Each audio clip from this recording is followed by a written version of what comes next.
Good morning. Sorry for the hiccups in the beginning. Okay, so yesterday Nagarajan has told about the standard testing practice, right?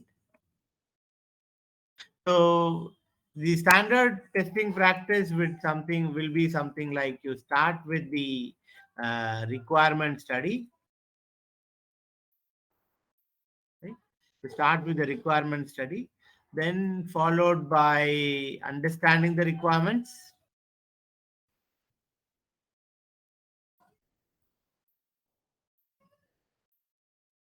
then followed by planning the testing.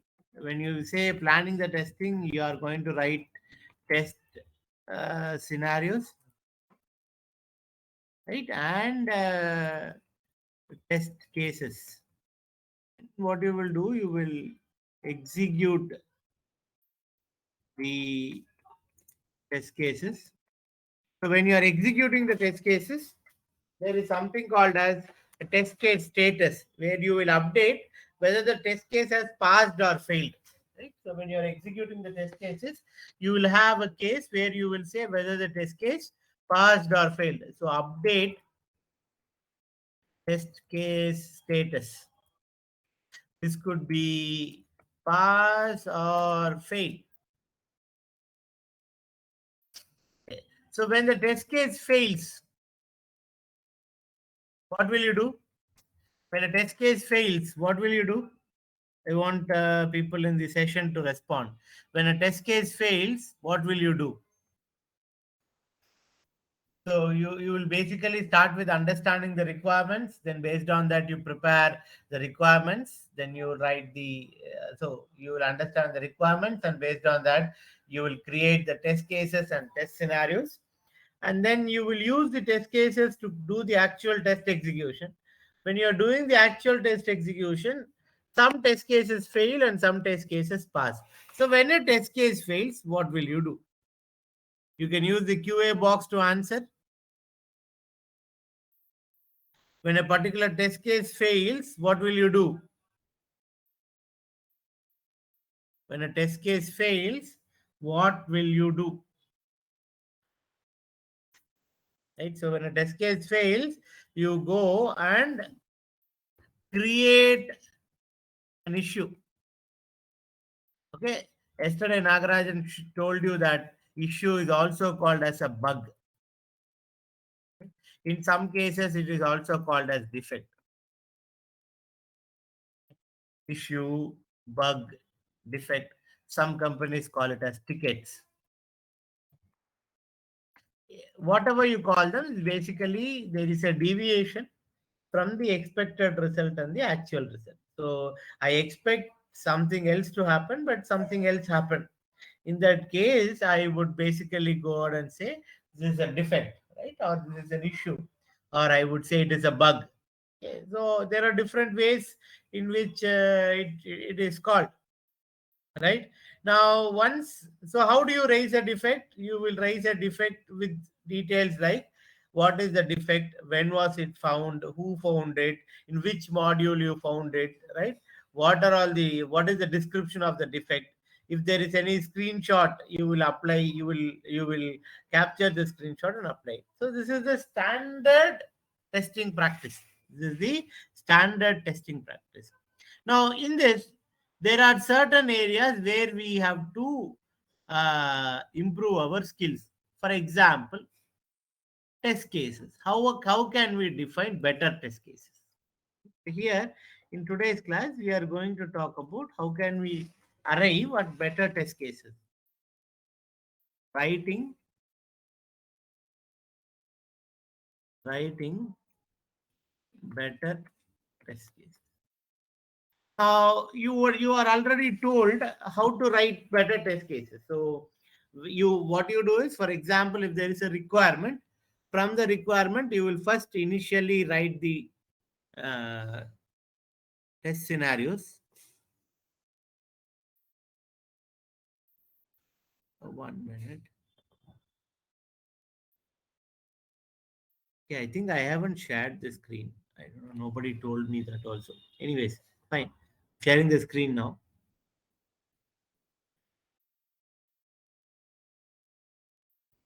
Okay. Hope you are all able to see the screen.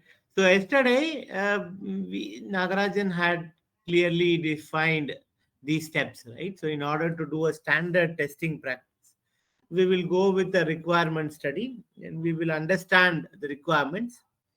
And after we understand the requirements, we would go ahead with the test planning, where we will create test scenarios and test cases. That is followed by executing the test cases.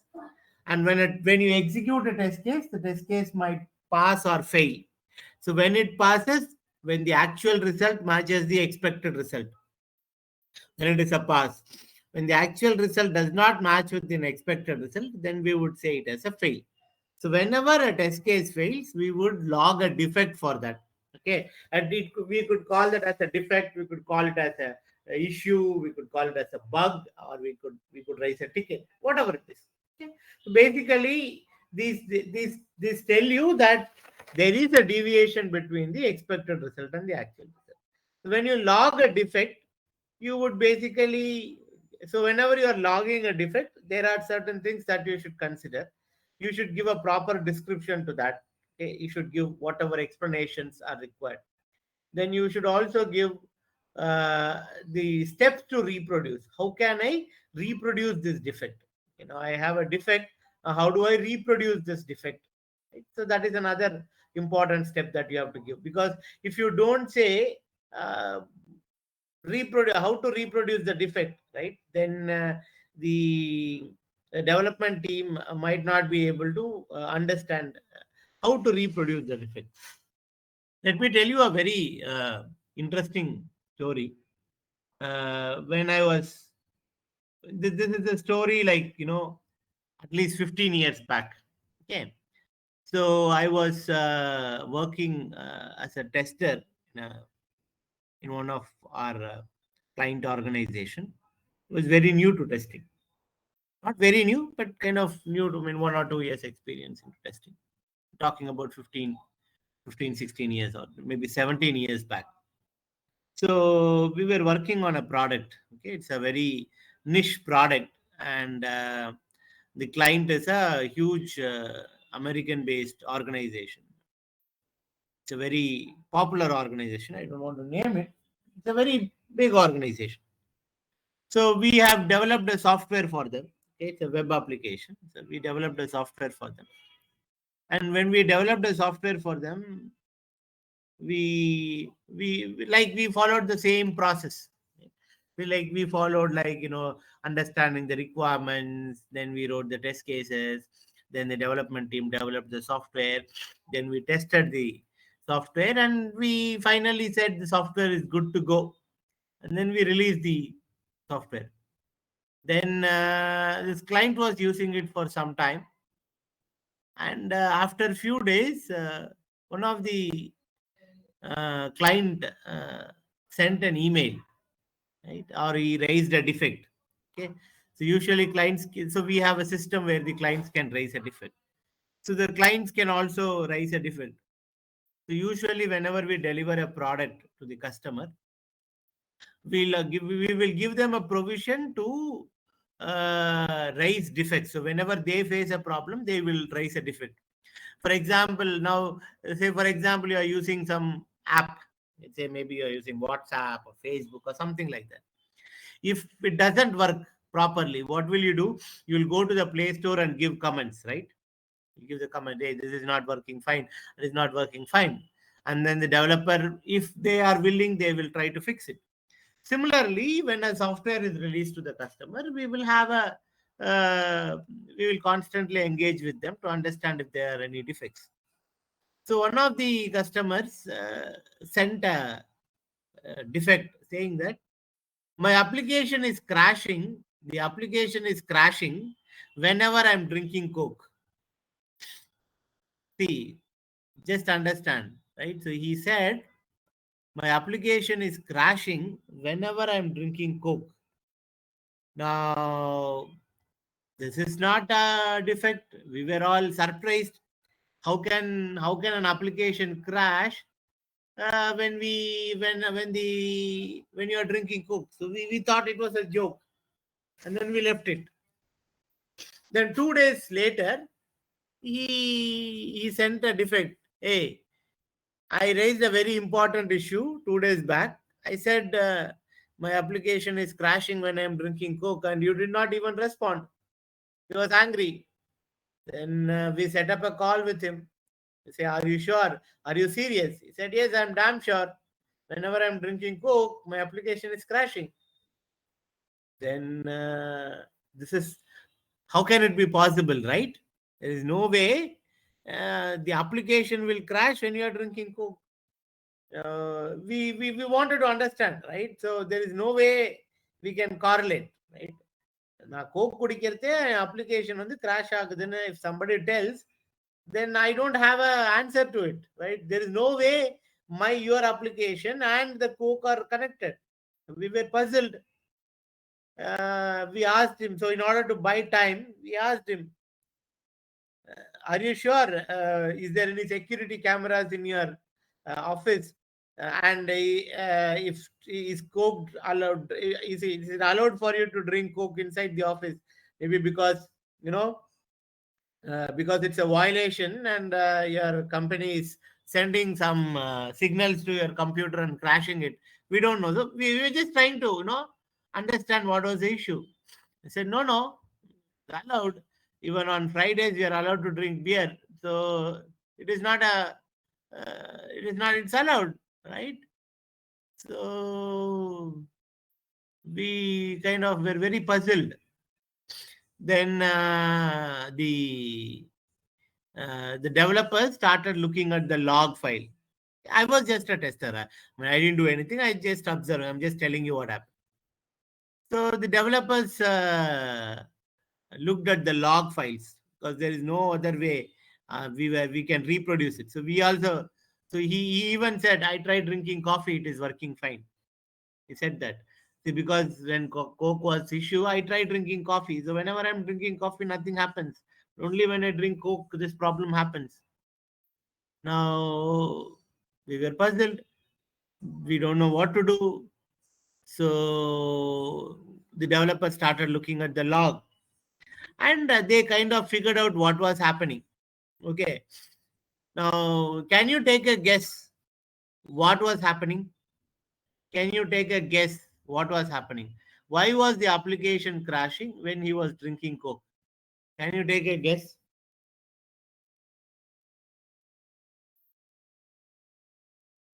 Yes, can you take a guess why was the application crashing when he was drinking Coke? Can you take a guess?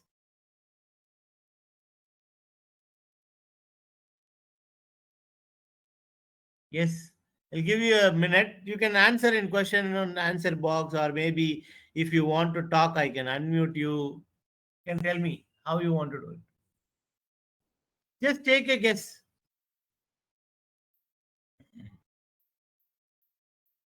There is no right and wrong answer here. You can take any guess.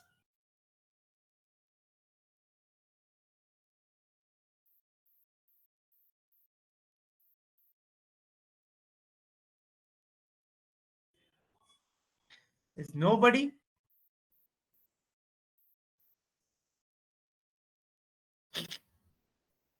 Anybody wants to answer this question? Why was the application crashing when he was drinking Coke?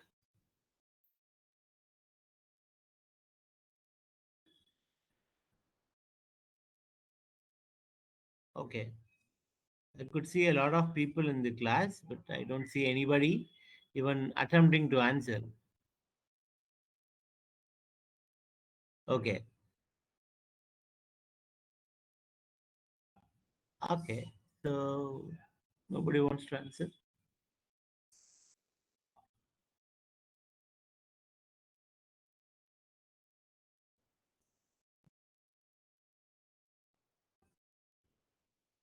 Okay. So let me tell you what was happening.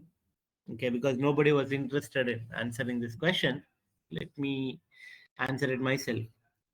So okay, I also don't have very I actually thought of answering it in a very interesting way because nobody wants to participate. Let me tell you in a very plain way.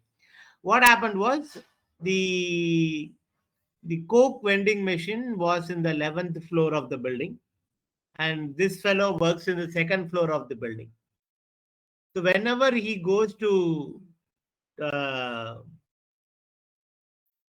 uh, take Coke, so he'll go to the see what he'll do is whenever he wants to have a Coke, so he'll have to he'll log off he will lock his system.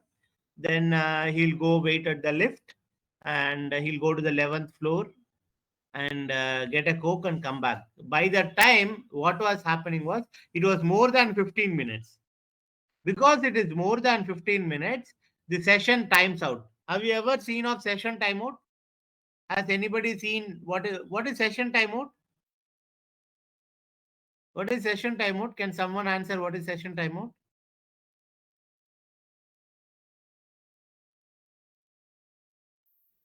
What is a session timeout? Does anybody know what is a session timeout? Session time out. What is a session timeout? How many of you have used a net banking system? How many of you have used a net banking?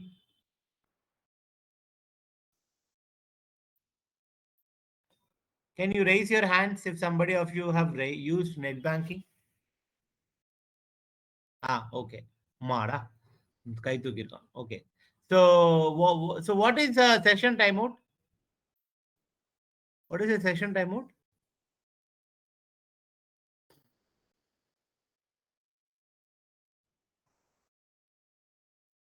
Time limit to be idle. Correct. Good, Shalini. Good, good, very good. So when you don't do anything for more than 15 minutes, afterwards, if you come and click on something, it will automatically log you off. It will automatically log you off. So when we looked at the log file, no, what we saw was in the log file there was an exception in the uh, that or session timeout function. The session timeout function at that time there was a new concept called Ajax. So we had implemented an Ajax thing there, and that Ajax function was being called, but that Ajax was not supported in all the browsers. So the client was using some old browser. So what was happening is whenever the session timeout thing is happening, there is an exception getting triggered and the browser is crashing. Okay, so that is why it was crashing. So there is no relationship between the Coke and the application crashing. What is happening is because by the time he goes gets the Coke with more than 15 minutes, the session crashes. So when the session is crashing, sorry, when the session times out. So when the session timeout is there, at that time one function is calling. They're calling one function to time the session out. That session timeout has a defect, um, function. There's a problem there. Okay, so that is where it was happening. So the reason why I want to tell you is that it is very important to understand the steps to reproduce. If you don't understand, if you don't know how to reproduce the defects, if you don't give the steps to reproduce, then it will be very, very difficult for the development team to find out how to, fix the defects, right? So first they need to understand how to write a test. Okay, so now you all would have that is how you create a defect. Now in order to find the defects, right, in order to find the defects, the test cases should be good. We have to write we'll have to cover several test cases. Given a requirement, we need to cover as many requirements as possible. Sorry, as many conditions as possible, or as many cases as possible. So here I am going to discuss about some of the tips for writing better test cases based on the experience that I've got. So I've been working on software testing for quite some time. So based on that experience, I am going to share some of the most commonly used uh, testing techniques um, for uh, a better way of writing test cases. Okay.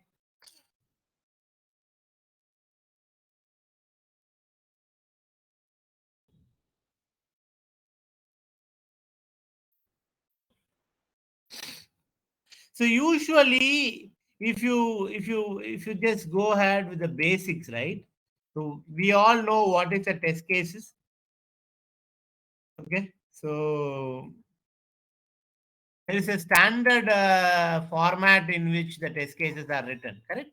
The standard forward, the standard format in which test cases are written. So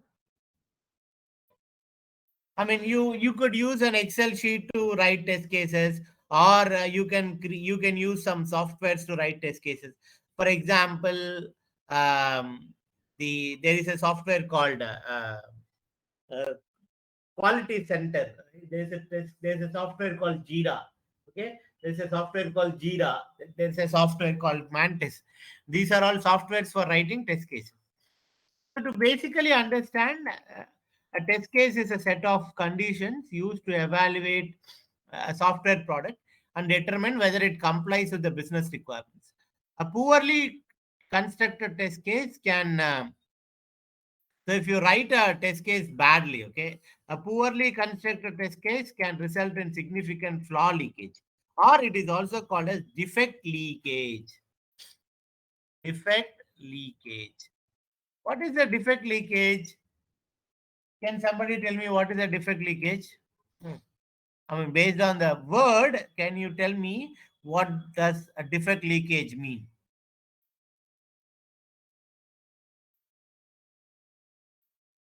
Suppose the software has a defect. Okay, suppose the software has a defect and the testing team did not find it. What happens? The software is shipped to the customer. The customers will face this problem. So, what it means? The defect has leaked. You were not able to find the defect, right? So defect leakages cause a great problem. Okay, there are many cases where these defect leakages have caused severe problems. For example, take the case of Microsoft Xbox 360. So when the Xbox was first released, there were some very serious problems in the software. So what they have to do, they have to call back all the Xboxes again, repair it and give it. See, if a testing team finds a defect, fixing it is easy because it has not even gone to the customer. But if the what do you call, um, the client finds it, sometimes it might be very difficult because you will have to get it back to your place. I mean, if it is a hardware, okay, but if it is a you know uh, normal software, again we will have to go and do the fix in the development environment, then we have to put it again in the uh, testing team. The testing team has to again test it, then put it in the customer. So this could cause a lot of trouble. Okay, and it is also uh, um, what do you call, um, um, the kind of bad reputation to the customers also. Okay, so customer will also have a bad, will get a bad opinion about the developer. So that's a very important thing, to not to allow any defect leakages. So in order to avoid these defect leakages, we'll have to have a proper testing. That means you will have to ensure that the testing is done in a right way, and effective writing test cases is very very important.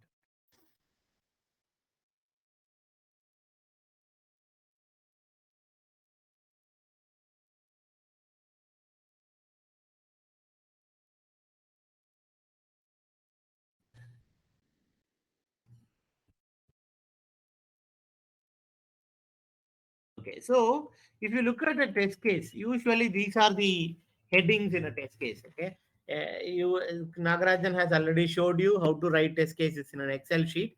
So usually your test cases will have these columns: the test case ID, a description about the test cases, whether it is a positive test case, negative test case. All these things will be there. But now, what we want to know is that whenever we are writing a test case, we need to cover positive test cases, we need to cover negative test cases, then we need to cover boundary value cases, and we need to cover equivalence partition. Like that, there are so many things that we have to cover. Now, when you are doing this, right, when you are writing the test cases, there are certain things that you should always keep in mind. The first thing is stick to the scope of the specification. Stick to the scope of the specification or requirements. So whenever we are writing the test cases, ensure that you stick to the scope of the thing. See, whenever we are testing, there are certain things that which we might like. Okay, we think like if it is like this, it will be good. But let us not do that, because what we want to do is we want to ensure that the software is written as per the requirements, not as per our likings. Right? Everybody will have their own whims and fancies. Right? We don't want to give scope to that. Okay, maybe you might like a particular color, but the software is there in a different color. You can't go and say I don't like the color. I mean, it's a very subjective thing. Okay, so whenever we are doing the testing has to be very objective. That means the objective is to ensure that the software meets the customer's requirements or whatever specifications which are already written. So don't go ahead and um, test things which is in order, I mean, like the way that you want. Okay, so so basically, in order to stick to the scope of the specification, you need to first identify the scope and purpose of testing. So what is that you are testing and why are you testing that? Okay, um, so previously, in the early days, I used to assume how the intended functionality of a test cases should be. Okay, so what I used to do is I used to think like how I used to assume things, right? That it should be like that, but that is a very bad thing. Okay, it's uh, a very hard learned lesson. I realized that developing a thorough understanding of the requirement specification is always better. So first is we'll have to understand the requirements. I have seen people become more intuitive rather than following a logical approach. So what people do is they use their own intuitions, and they think, okay, it should work like that, or it should give that report. No, it is not about your intuitions. It is about what is required by the software, which is clearly given in um, the requirement document. So use a logical approach and start creating test cases. Okay, and while framing the test cases, an assumption of features and functionalities can deviate you from the actual requirements that the client initially needed. So if you start assuming it, then it will basically um, you will assume something, but that is not what client wanted. So one of the lessons that my boss, I mean Nagarajan, taught me is when you assume things, right? When you assume things, it will make an ass out of you and me. Okay, so do not assume. Okay, so if you assume, it is going to make an ass, I mean donkey, out of you and me. Okay, so do not assume things. Right? So let us have let us go through the requirements documentation, understand what is the requirement, and based on that, let us try to um, make the test cases. Second one is Be mindful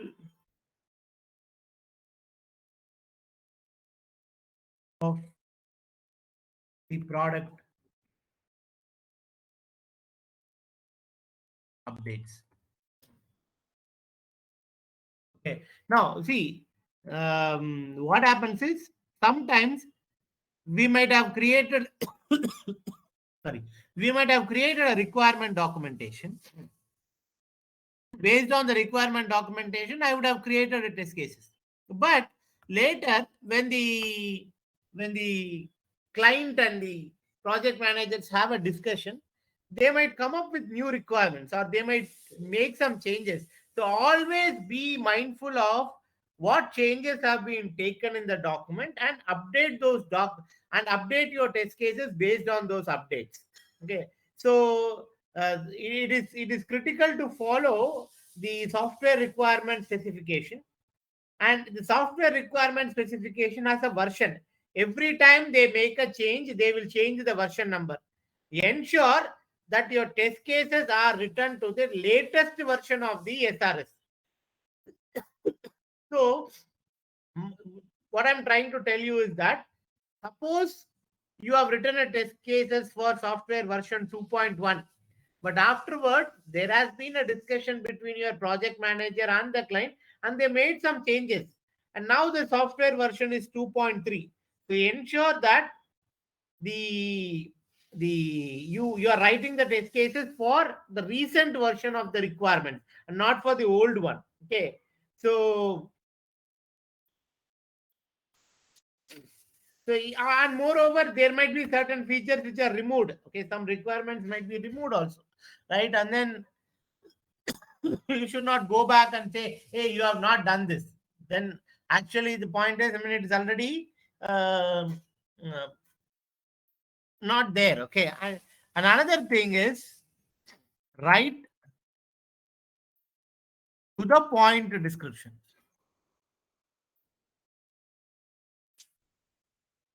Whenever you are writing the test cases, write to the point. Don't beat around the bush.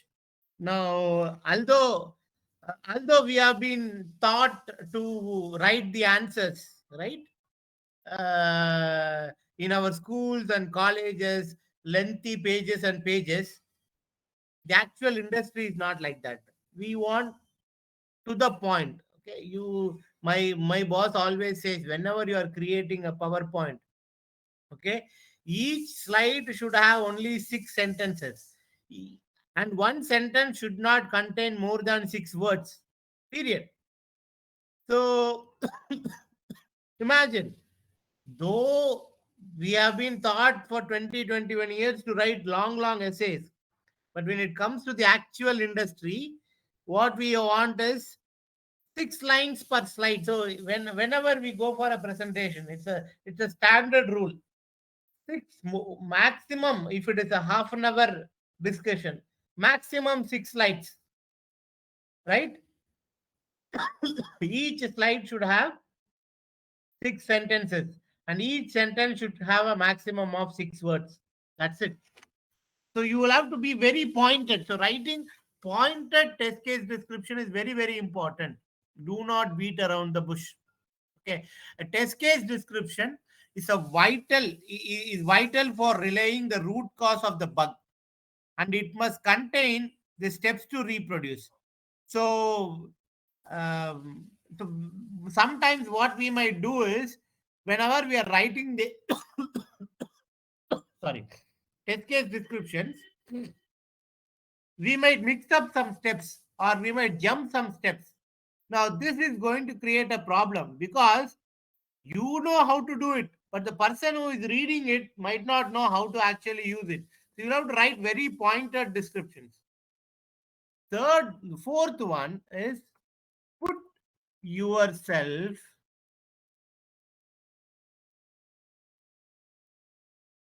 in the shoes of the customer. So whenever we are writing the test cases, imagine and write it like a end user. a long story. I mean, not a long story, a short story, long time back, 15, 16, 17 years back, right? So we have developed. So those were the days of dot com, right? Everything was coming into websites. Now everything is coming in apps. But in 2004, 5, that time, there were websites for everything. So you name anything, they used to have a website. So that is the time when these matrimony sites were coming. I don't think many of you, none of you would have seen a matrimony site. I don't think. I mean, you're all engineering college students, so it is of no use to you right now. But there are matrimony sites where you go and fill some details. So there was this time when we were designing some test cases, something like this. So in matrimony site, there are some fields like, so there are some radio buttons, right, where it says married, sorry, single, widow, divorced, something like that. And below that, there used to be another field called number of children. Okay. So what should happen is, if I select single, the number of children should be disabled. The number of children should be disabled because a single person might not have, will not have children. So what I did was I wrote a test case which says whenever single is selected, number of children should be disabled. The client came and saying no, wrong, because it's a client. The client is a German client. They can have children even if they are single, right? So for them, they need not be married to make children. Right? So now, this is what I say, put yourselves in the shoes of a customer. So every customer has their own culture, because software that we are not doing is for local people. It could be software that we are developing is at a global level. So think yourself or put yourselves in the shoes of a customer. We have our own culture, but the customer has a different culture, right? So there, even if it is single, the number of children should still be enabled. Okay. So we have to write. So whenever you are writing test cases, put yourselves in the shoes of a customer. Okay. Do not write with your own ideas and intuitions. Okay. Then, okay, so let me stop here for the day. Any questions? Any questions in today's topics?